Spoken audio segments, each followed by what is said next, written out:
అందరికీ praise the lord. ఈరోజు దేవుని వాగ్దానము యెషయా గ్రంథము 61వ అధ్యాయము 7వ వచనము.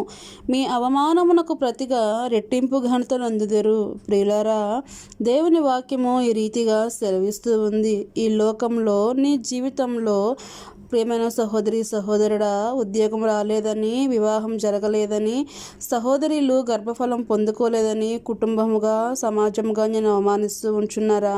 కుటుంబ బాధ్యతలు నెరవేర్చే విషయంలో, దేవుని సంఘంలో పరిచర్య చేసే విషయంలో మీరు పెను తుఫానుల వంటి అవమానాలను ఎదుర్కొని వాటిని చూచి భయపడుతున్నారా? ప్రియులారా, దేవుడు మిమ్మల్ని చూస్తూ ఉన్నాడు. జీవం గల దేవుడు మీ అవమానమునకు ప్రతిగా రెట్టింపు ఘనతను ఇవ్వాలి అని ఆయన ఆశీర్వదించడానికి నిలబడి ఉన్నాడు. ఆయన వైపు చూచి వాగ్దానం స్వతంత్రించుకోవడము. ప్రార్థన. పరలోకమందున్న మా తండ్రి, ఇట్టి వాగ్దానం మా ప్రియుల జీవితంలో నెరవేర్చమని యేసు ప్రభువు నామములో ప్రార్థిస్తున్నాను మా తండ్రి. ఆమేన్.